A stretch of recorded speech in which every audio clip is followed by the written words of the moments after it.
Hey everyone, welcome back to the channel. Thanks for tuning in for another episode. Today we're going to talk about something that every angler goes through at some point in their career.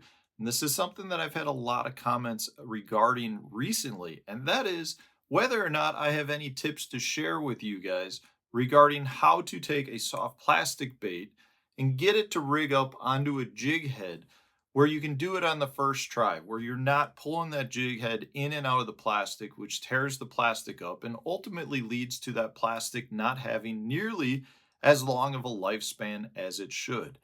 Now, I think this is a really valid question. A lot of us out there are very experienced, and what we take for granted is the fact that we can take this hook and take a soft plastic bait and rig it up first shot so that the bait is straight and on the jig head the way that you want it. The reality is, the reason we feel so good about that is because of the experience we've had. In my case, I've been rigging jig heads for 40 years. And there are still times that I do not line it up perfectly and I have to rethread it on. But the reality is, the more times we can line it up so that it sits properly in the bait the first time, the more or the fewer baits you're going to end up going through. Because one of the worst things you can do is take a soft plastic bait, thread it onto the hook, pull it out, thread it back on, pull it out, thread it back on until you have it lined up the way that you want it.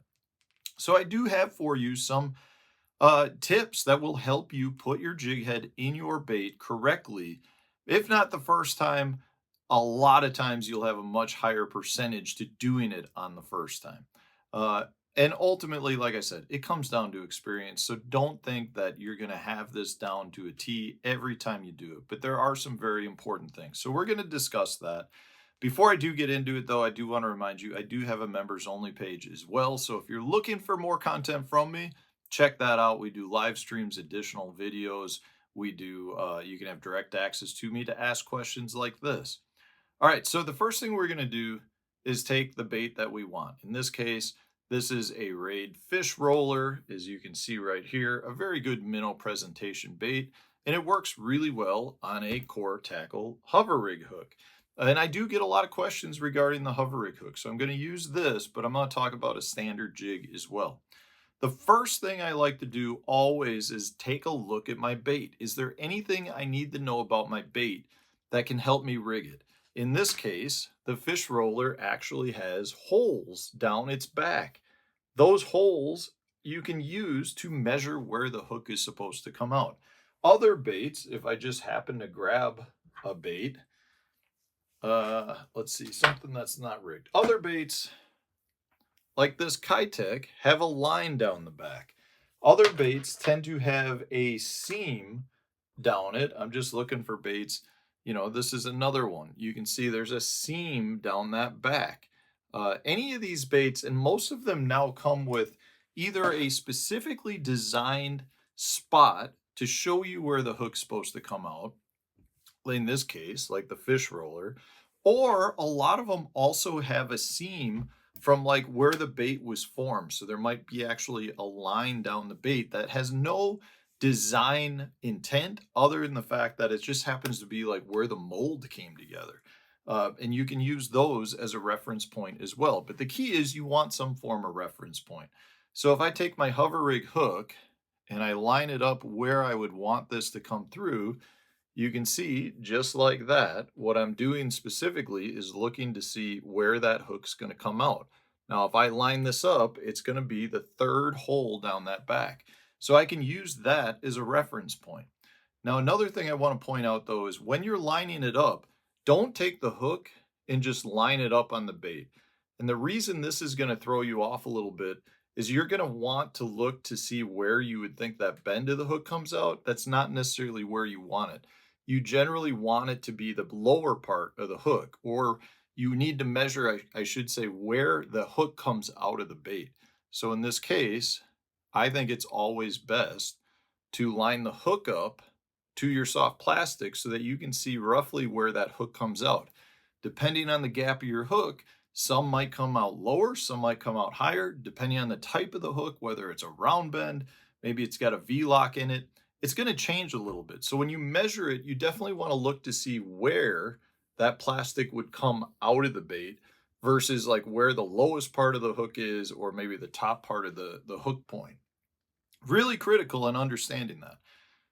Now, one thing I will say is, generally speaking, I like to err on the side of going a little bit further into my plastic than short. If you're too short, you're gonna have to redo it. If you're a tad bit too long, I'll show you a trick how to create a simple way to fix that without having to pull the jig head out. So in this case, so I'm lining it all up. I know the third hole is where I want to come out. I'm looking to see roughly where my hook eye should be. And in this case, there's a little reference there. So now the biggest part to actually starting it is to make sure that you're rigged perfectly in the center of the bait. If you're off or crooked when you go in, that's going to lead to it being crooked when it comes out. And therefore, you're going to have a kink in the plastic that you're using.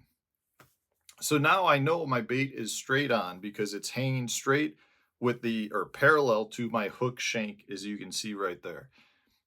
Now I'm just going to start threading it. But one of the keys to threading it is to make sure that when you're threading it again perfectly straight.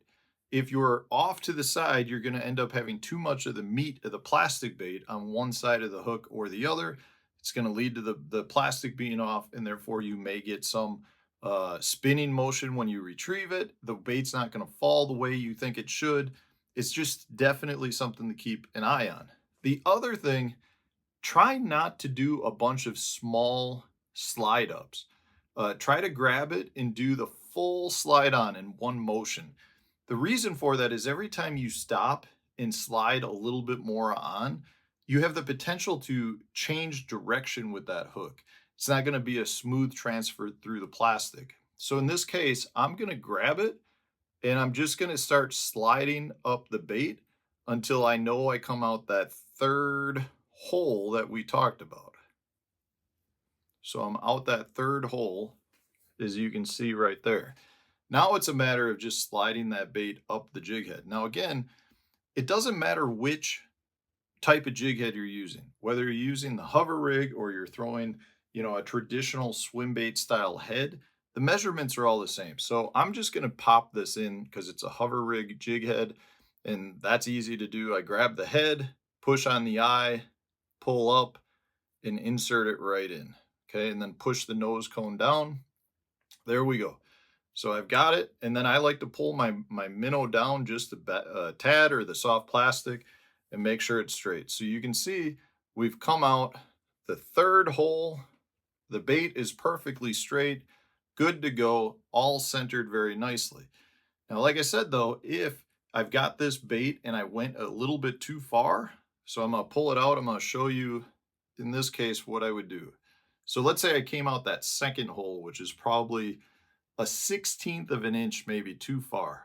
So I'm gonna slide it all up, get it back into position, pull it down. So in this case, I feel like the bait is slightly too far, so it's up just a little bit.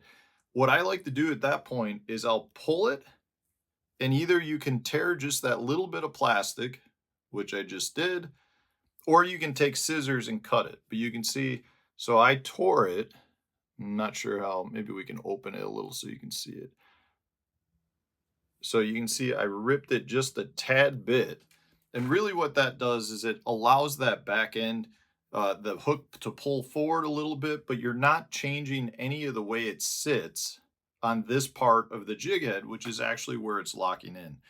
So from that standpoint, we've just rigged a perfectly straight hover rig hook and done it on the first try. Now, if you're pulling it in and out multiple times, you could potentially lead to cutting it.